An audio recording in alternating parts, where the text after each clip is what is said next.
नमस्कार, मैं हूं विवेक और आज के इस लेक्चर का हमारा टॉपिक होगा भक्ति काल का धार्मिक परिदृश्य एवं दार्शनिक परिदृश्य। यहाँ हम भक्ति काल की धार्मिक पृष्ठभूमि पर बात करेंगे और दार्शनिक पृष्ठभूमि पर बात करेंगे। यहाँ हम जानेंगे कि भक्ति काल में धर्म की क्या स्थिति थी एवं दर्शन की क्या स्थिति थी। यहाँ हम भक्ति काल के समस्त संप्रदायों पर एक विस्तृत चर्चा करने जा रहे हैं। चलिए बढ़ते हैं वीडियो के अंदर और जानते हैं भक्ति काल के धार्मिक एवं दार्शनिक पृष्ठभूमि को विस्तार से। सबसे पहले हम धार्मिक पृष्ठभूमि पर चर्चा करेंगे कि भक्ति काल के दौरान धार्मिक परिदृश्य कैसा था। अभी तक हमने राजनीति देख ली, अर्थव्यवस्था देख ली और समाज जान लिया कि कैसा समाज भक्ति काल का था। इन सभी चीज़ों की क्या स्थिति थी भक्ति काल के दौरान। अब हम जानेंगे कि धार्मिक पृष्ठभूमि क्या थी, किस प्रकार के धार्मिक व्यवस्थाएं वहाँ पे थी। तो हम देखते हैं कि तुर्कों का आगमन तथा दिल्ली सल्तनत की स्थापना, इन दोनों का विकास और अत्याचार दोनों से समानता का संबंध है। यानी कि सल्तनत के साथ विकास भी आता है, लेकिन सल्तनत के साथ ही अत्याचार भी बढ़ता है। विजय के आरंभिक चरण में हम पाते हैं कि तुर्कों ने यहाँ के बसे बसाए शहरों को लूटा, मंदिरों को तबाह कर दिया और उनके स्थान पर मस्जिदों का निर्माण कराया गया। और ये प्रक्रिया सल्तनत के आरंभ से लेकर पूरे संपूर्ण मुगल साम्राज्य के दौरान तक चलती रहती है, जहाँ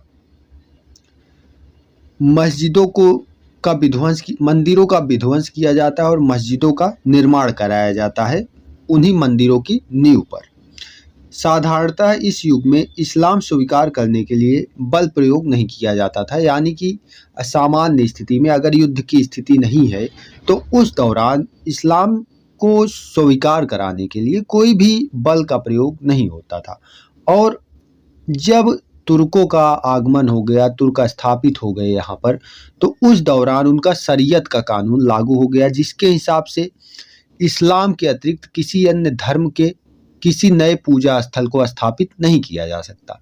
तो वही नियम चलता था कि किसी भी नए मंदिर का निर्माण नहीं हो सकता था। यानी कि निर्माण होगा तो सिर्फ इस्लाम धर्म के आर्किटेक्चरों का निर्माण होगा। ठीक है, और आगे बढ़ते हैं हम तो यहाँ पाते हैं कि मंदिरों का निर्माण हुआ है, लेकिन वहाँ पे जहाँ पर इस्लाम का प्रचार नहीं हुआ था, जहाँ पर इस्लाम के लोग नहीं रहते थे, वहाँ पर मंदिरों का निर्माण भी हुआ। आगे बढ़ते हैं तो हम पाते हैं धर्म परिवर्तन सामान्यतया नहीं कराया जाता था। लोग राजनीतिक लाभ के कारण जो है धर्म परिवर्तन स्वयं भी कर लिया करते थे। और हिंदू धर्म का इस्लाम से संपर्क तुर्कों के आने से बहुत पहले आरंभ हो चुका था, ये हम सभी जानते हैं। तुर्कों के भारत आगमन के बाद यह प्रक्रिया तेज हो गई। हिंदू और मुसलमान दोनों में कुछ कट्टर लोग धर्मांधता फैला रहे थे। धर्मांधता कैसे फैला रहे थे? जैसे कि अंग्रेजों के समय आकर हम देखते हैं पादरी आकर क्या बताते हैं, इस्लाम धर्म बुरा है, हिंदू धर्म बुरा है। वैसे ही इस्लाम वाले बता रहे थे कि हिंदू धर्म बुरा है और हिंदूवादी बता रहे थे कि इस्लाम धर्म बुरा है। तो ऐसे जो है भटकाव की स्थिति बनी हुई थी और यह चलता रहता है समस्त मुगल काल के दौरान। सल्तनत से प्रारंभ होकर समस्त मुगल काल के दौरान 16वीं 17वीं शताब्दी तक यह कार्यक्रम चलता रहता है। आगे बात करते हैं हम तो इसकी दार्शनिक परिदृश्य पर बात करते हैं। यानी कि दार्शनिक परिदृश्य कैसा था उस दौरान। तो दार्शनिक परिदृश्य की बात करें तो हम सबसे पहले एक पृष्ठभूमि बना लेते हैं कि शुरुआत से, यानी कि धर्म के उदय से लेकर भक्ति काल तक का क्या परिदृश्य था। तो हम बात करते हैं कि वेदों की, जब हम वेदों की बात करते हैं तो वहाँ पर हम पाते हैं कि कर्म, ज्ञान तथा भक्ति, इन सब चीज़ों की महत्ता थी वेदों में, उपनिषदों में। ठीक है, तो वहाँ पर जो है जो प्रमुख देवता हुआ करते थे उसमें इंद्र, वरुण, सूर्य आदि की पूजा होती थी, यानी कि प्राकृतिक देवता अधिक थे। इसी समय त्रिदेव ब्रह्मा, विष्णु और महेश की कल्पना की गई है। और वेदोत्तर काल में व्यक्तिगत देवताओं यानी कि यही ब्रह्मा, विष्णु, महेश की उपासना शुरू होने पर भक्ति की संकल्पना पैदा हुई। महाभारत, जो कि भगवत गीता का ही एक भाग है, उसमें ज्ञान और कर्म के साथ भक्ति को भी मोक्ष का मार्ग माना गया है, यानी कि कर्म, ज्ञान और भक्ति तीनों साधना की पद्धतियां थी। इनमें से कभी कर्म की प्रधानता रही, कभी ज्ञान की और कभी भक्ति मार्ग की। उपनिषद काल में ज्ञान की प्रधानता थी, जबकि ब्राह्मण काल में हम देखते हैं कि कर्म की प्रधानता थी। ब्राह्मण काल में कर्म पर इतना अधिक बल दिया गया कि कर्म कांड के विस्तार और उसकी विकृतियों के विरुद्ध लोग विद्रोह करने लगे, और इसी विद्रोह की उत्पत्ति है बौद्ध धर्म और जैन धर्म। लेकिन समय के साथ इसमें भी परिवर्तन हुआ, और जो बौद्ध धर्म और जो जैन धर्म सनातन परंपरा वेदों के विरोध में खड़ा हुआ था, यानी जो कर्मकांड हो गया था उसके विरोध में खड़ा हुआ था, और स्वयं कुछ शताब्दियों के बाद स्वयं उसी में तल्लीन हो गया। वहां भी जो है वैसा ही कर्मकांड प्रवेश कर गया जैसा कि वैदिक ग्रंथों में, वैदिक समाज में हुआ करता था। अलवार और नयनार फिर आते हैं उसके बाद। अलवार और नयनार क्या करते हैं? अलवार यानी कि जो विष्णु भक्त थे, यानी कि विष्णु की उपासना करते थे, वे अलवार कहलाए, और नयनार जो शिव के भक्त थे अर्थात शिव की उपासना करते थे, वे नयनार कहलाए। नयनार और अलवार संतों ने जैनियों और बौद्धों के अपरिग्रह को अस्वीकार कर ईश्वर के प्रति व्यक्तिगत भक्ति को ही मुक्ति का मार्ग बताया। यानी कि इन्होंने कहा कि जो जैनियों और बौद्धों ने अपरिग्रह का मार्ग बताया है, जो उन्होंने दुनिया भर के नियम बताए, उन सबको छोड़ दो और क्या करो, ईश्वर के प्रति व्यक्तिगत भक्ति रखो, यानी कि ईश्वर के प्रति भक्ति भाव रखो, श्रद्धा भाव रखो, और उसी से मुक्ति प्राप्त हो जाएगी। इन संतों में ब्राह्मण के साथ साथ निम्न जातियों के भी कई संत थे, यानी कि इसमें कोई भी जातिवाद नहीं था अलवारों और नयनारों में। उनमें अंदाल नामक एक महिला संत भी थी, जिससे यह प्रूफ हो जाता है कि उसमें कोई लिंग भेद भी नहीं था। और आगे बढ़ते हैं हम तो पाते हैं कि नयनारों और अलवारों के आक्रमण का प्रमुख लक्ष्य बौद्ध धर्म और जैन धर्म थे। जिस प्रकार वेदों का, वैदिक धर्म का विरोध बौद्धों और जैनों ने किया, उसी प्रकार अलवार और नयनारों ने क्या किया, इन्होंने बौद्ध और जैन धर्म का विरोध किया। उन दिनों दक्षिण भारत में बौद्ध एवं जैन धर्म अधिक प्रभावशाली था, और वहीं पर अलवार और नयनार का उदय होता है। आम जनता को अपने साथ लाने में नयनार और अलवार संतों को सफलता मिली। इसका कारण कालांतर में बौद्ध धर्म एवं जैन धर्म का दकियानूस एवं पुराण पंथी हो जाना था, यानी कि ये भी उसी ढर्रे पर चल पड़े थे जिधर जाकर वैदिक धर्म अपने को एकदम दकियानूस कर चुका था। उसी रास्ते पर ये लोग भी, बौद्ध और जैन भी चल पड़े थे, और उसी के विद्रोह के परिणाम स्वरूप हम पाते हैं कि अलवार और नयनारों का उदय होता है। शंकराचार्य फिर आते हैं, उसके बाद हम देखते हैं शंकराचार्य 8वीं 9वीं शताब्दी के आसपास आते हैं, और इनका विद्रोह जो होता है वह अलवार और नयनारों के साथ हो जाता है। इन्होंने अपने धर्म का, अपने दर्शन का आधार अद्वैतवाद को बनाया, जहां ब्रह्म ही सत्य है और जगत मिथ्या है। और इन्होंने आगे चलकर सांसारिक माया के कारण मानव आत्मा परमात्मा की एकता को पहचानने की भूल करता है, ये इन्होंने प्रवचन दिया, ये बात इन्होंने कही। इनका मानना था कि आत्मा और परमात्मा एक ही है, वह पृथक नहीं है। लेकिन मनुष्य जो है इन सांसारिक बंधनों में पड़कर इसको पहचान नहीं पाता है। शंकराचार्य एक और बुद्ध एवं जैन धर्म का विरोध कर रहे थे, तो दूसरी ओर उनका विरोध अलवार एवं नयनारों से भी था, यानी कि जो भी पीछे की ये परंपराएं चलती चली आ रही थी उन सब का इन्होंने विरोध किया। शंकराचार्य ने, इन्होंने किसका समर्थन किया? वेदों का समर्थन किया। आगे बढ़ते हैं तो हम पाते हैं कि ज्ञान के साथ साथ निर्गुण ब्रह्म की उपासना का प्रसार इन्होंने किया। इन्होंने ज्ञान को बढ़ावा दिया और इन्होंने निर्गुण ब्रह्म की उपासना पर अधिक बल दिया। ईश्वर को शिव का स्वरूप देकर जनसाधारण के लिए शैव उपासना और पंडितों के लिए ज्ञान मार्ग के द्वारा एकेश्वरवाद का मार्ग इन्होंने प्रशस्त कर दिया। तो इस प्रकार ये बात रही शंकराचार्य की। आगे बात करते हैं तो आ जाते हैं वैष्णव, यानी कि वैष्णवों की क्या स्थिति थी। तो 10वीं सदी तक दक्षिण भारत में भक्ति आंदोलन ने बौद्ध धर्म एवं जैन धर्म पर विजय प्राप्त कर ली थी। यानी कि 10वीं शताब्दी तक भक्ति आंदोलन अपने उत्कर्ष की ओर बढ़ता हुआ नजर आ रहा था।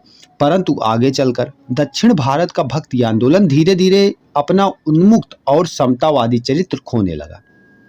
संतों द्वारा जातिगत प्रतिबंध की उपेक्षा करने के बावजूद जाति व्यवस्था और ब्राह्मणों की श्रेष्ठता को चुनौती नहीं दी जा सकी। यानी कि जो ब्राह्मणवादी वर्चस्व था उसे उतनी चुनौती नहीं मिल सकी।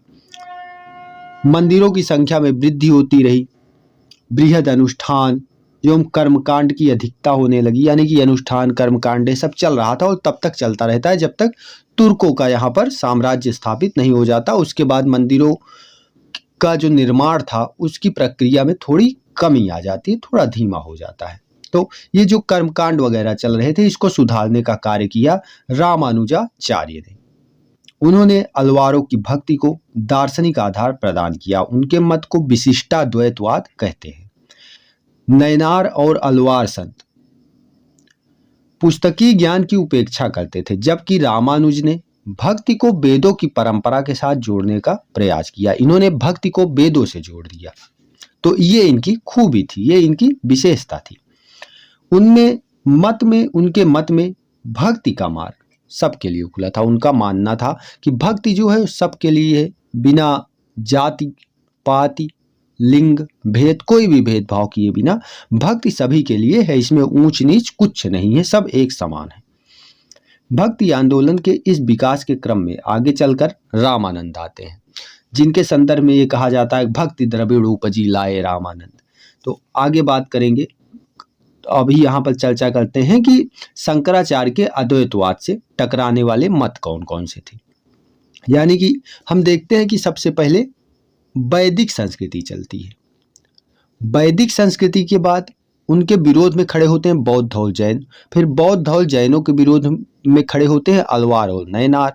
फिर अलवार, नयनार, बौद्ध, जैन सबका विरोध करते हैं शंकराचार्य। शंकराचार्य के बाद इनके भी विरोधी तैयार हो जाते हैं। इनका भी विरोधी मत संप्रदाय तैयार हो जाता है जिसमें वैष्णव आचार्य आते हैं।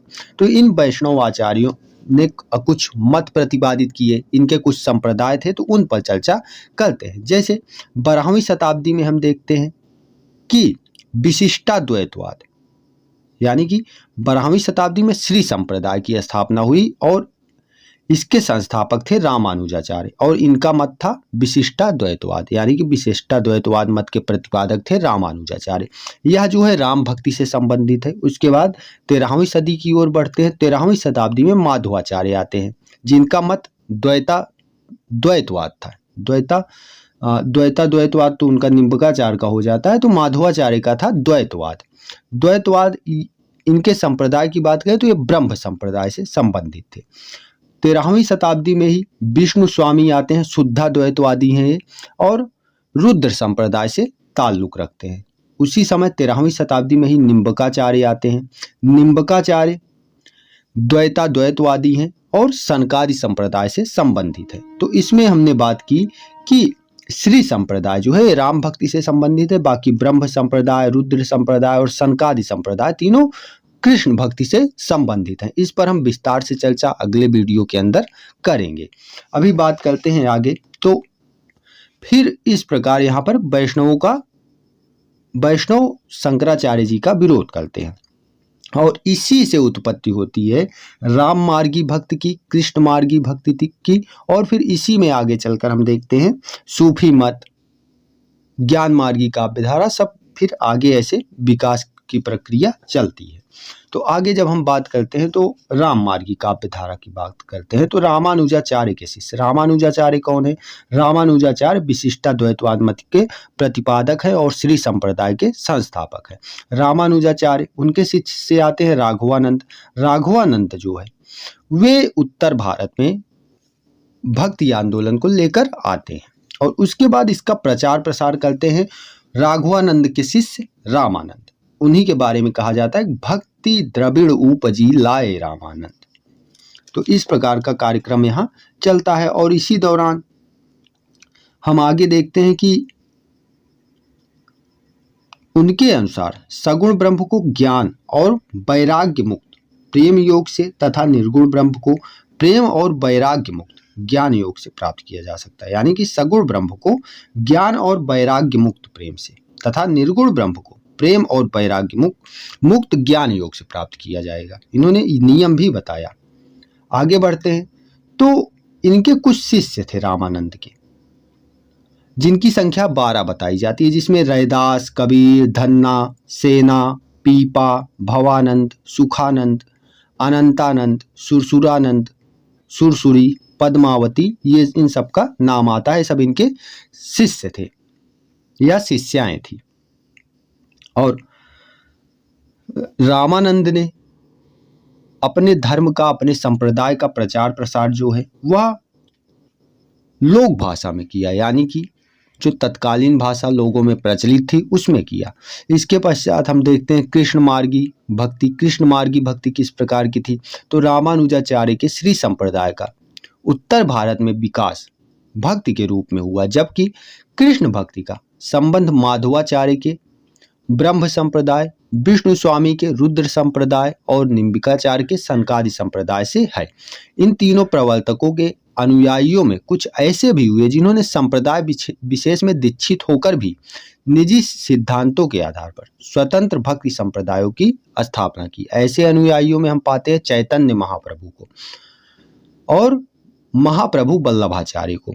वल्लभाचार्य की शिष्य परंपरा में ही हम देखते हैं कि अष्टछाप कवियों की स्थापना होती है। उसमें अष्टछाप कवियों का एक मंडल बनता है। और अष्टछाप कवि किस भक्ति से संबंधित हैं? तो ये पुष्टि मार्गी काव्य धारा से, पुष्टि मार्गी भक्ति से संबंधित हैं। अष्टछाप कवियों की बात हम लोग अगले वीडियो में कर लेंगे। वैसे चैनल पर वीडियो अपलोडेड है, आप चाहेंगे तो लिंक डिस्क्रिप्शन में मिल जाएगा, वहां से आप जाकर देख सकते हैं, उनके बारे में जान सकते हैं। आगे बढ़ते हैं हम लोग तो निर्गुण संत साहित्य की बात होती है, जिसमें कबीर, नानक, रैदास, दादू दयाल जैसे महान संत कवि आते हैं जिन्होंने समाज सुधारने का कार्य किया। और निर्गुण संतों का संबंध एक तरफ रामानंद से है तो दूसरी तरफ ये नाथों एवं सिद्धों से भी प्रभावित रहे हैं। इस्लाम के आने से पहले उत्तर भारत में ब्राह्मण धर्म के विरोध में कुछ पंथ सक्रिय थे, जिस पर हमने बात की अभी कौन कौन से पंथ थे। नाथपंथी एवं सिद्ध इनमें प्रमुख थे। इनमें नाथपंथी और सिद्ध जो थे ये प्रमुख थे। आगे बढ़ते हैं। राजपूत राजाओं की पराजय और तुर्कों का साम्राज्य स्थापित होने से ब्राह्मणों का आदर और उनकी शक्ति कम हो गई और इनकी जगह ले लेते हैं मौलवी, मौलाना, उलेमा। तो इस प्रकार का यहाँ पर परिदृश्य बनता है। नाथों एवं सिद्धों में अक्सर निम्न जातियों के लोग होते थे। चमत्कारी शक्तियों में उनका विश्वास होता था। वे वर्ण व्यवस्था, ब्राह्मण धर्म की आचार संहिता तथा कर्मकांड के सख्त विरोधी थे। समाज में व्याप्त मान्यताओं के प्रति वे अपना विरोध दर्शाने के लिए उनमें से कुछ लोगों ने आचार संहिता तथा धर्म के कर्मकांड को विरोध के प्रति विरोध दिखाते थे, यानी कि उनका विरोध करते थे। क्यों करते थे? क्योंकि वे वर्ण व्यवस्था के विरोधी थे, ब्राह्मण धर्म के विरोधी थे। तो इस प्रकार निर्गुण साहित्य आता है। इसमें हमने बात की कबीर, नानक, रैदास, दादू दयाल जैसे कवि आते हैं। सूफी साहित्य की बात करते हैं तो इस्लाम के आगमन के साथ सूफी साधक भी आते हैं भारत में, जो हिंदू लोक कथाओं को लेकर प्रेम की अनूठी कहानियां गढ़ते हैं, अनूठी रचनाएं करते हैं और हिंदू और मुसलमानों में बराबर की लोकप्रियता प्राप्त करते हैं। इसमें कुछ संप्रदाय कार्य करते हैं जिनमें चिश्ती संप्रदाय, कादिरा संप्रदाय, सुहरावर्दी संप्रदाय, नक्शबंदी संप्रदाय, सत्तारी संप्रदाय आदि प्रमुख है। अगर आप चाहेंगे तो हम इन सारे संप्रदायों पर एक अलग वीडियो के अंदर बात कर लेंगे। अब आगे बढ़ते हैं जब हम तो इसमें सूफी भक्ति साहित्य में असाइद, मुल्ला दाऊद, कुतुबन, जायसी, मंझन जैसे कवि आते हैं। और ये रहस्यवादी थे और रहस्यवादियों का जन्म इस्लाम के अंतर्गत बहुत पहले हो गया था। यही रहस्यवादी बाद में सूफी कहलाते हैं और इन पर हमने बात की। इसमें इनके कवियों को हमने जाना और इसमें बहुत सारे और भी कवि हैं जिन पर हम विस्तृत चर्चा अगले वीडियोज में करेंगे। अगर आप चाहेंगे तो मैं उन पर अलग। तो इस प्रकार ये रहा, हमने यहाँ पर भक्ति काल की धार्मिक पृष्ठभूमि और दार्शनिक पृष्ठभूमि पर चर्चा की। आशा करता हूँ वीडियो से आपको मदद मिलेगी। अगर आप एमए का एग्ज़ाम दे रहे हैं, बीए का एग्ज़ाम दे रहे हैं हिंदी साहित्य में, या फिर नेट जेआरएफ की भी प्रिपरेशन कर रहे हैं, तो ये वीडियोस आपके लिए बहुत ज़्यादा हेल्पफुल रहने वाले हैं। इनफैक्ट अगर आप यूपीएससी ऑप्शनल लिए हिंदी साहित्य तो वहाँ भी ये वीडियोस आपकी बहुत ज़्यादा हेल्प करने वाले हैं। मिलते हैं किसी ऐसे ही वीडियो के साथ। बने रहिए। वीडियो पसंद आया तो लाइक करिए, चैनल को सब्सक्राइब करिए। धन्यवाद।